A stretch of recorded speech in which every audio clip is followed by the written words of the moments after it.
waaw noo gisee Ousmane taxawaayu Ousmane Sonko. non Ousmane Sonko damay wax rek en tant que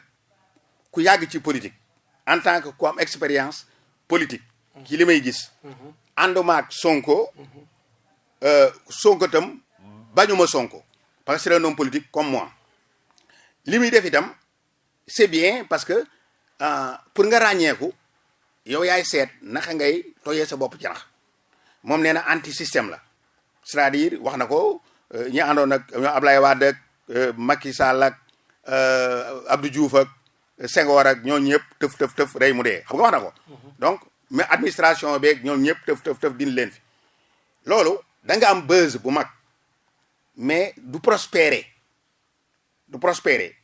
parce que soo gisee la famille Le Pen bi ñu ñëwee noonu la ñu meloon donc dañuy dem sax ba deuxième tour mais kenn du leen wóolu parce que daan ñii suñ ñëwee dañuy dindi li fi nekkoon te li fi nekkoon ci ay maam la ci ay cosaan la parce que fii soo bëggee dindi affaire chefs religieux yi ak ni muy doxee confréries religieux yi nga bugg a xeex ak ñoom bugg a xeex administration bugg a xeex yëpp kon du sotti kon Sonko lii muy def nii ci ay ati at yu ñëw dans des dizaines de décennies mën na am mu am indi changement ci Sénégal mais pour le moment ce n'est pas possible. Ensuite il faut qu'il ose affronter directement ses adversaires devant la nation suñ la tuumaalee ne la yow yaa def nangam wala yaa wax nangam suñ la wooyee assemblée nationale député yi woola da ngay ñëw taxaw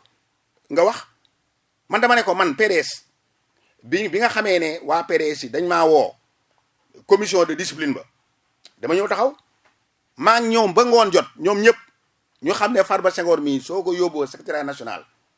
mu taxaw fa di wax ba ngoon dana convaincre ñëpp gars yi dañ ñëw topp ko ñu bañ maa woo ba ñuy def secrétaire national kenn woowu ma c'est-à-dire dafa war a affirmer wu Ousmane Sonko waaw war a affronter directement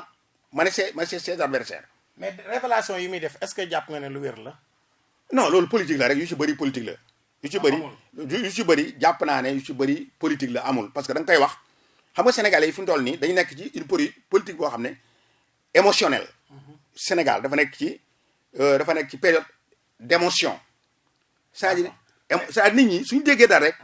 dañ naan tëll ñu ne matt ga damm na. mais jàpp nga ne lu bari lu muy wax amut. waaw jàpp naa lu bëri amul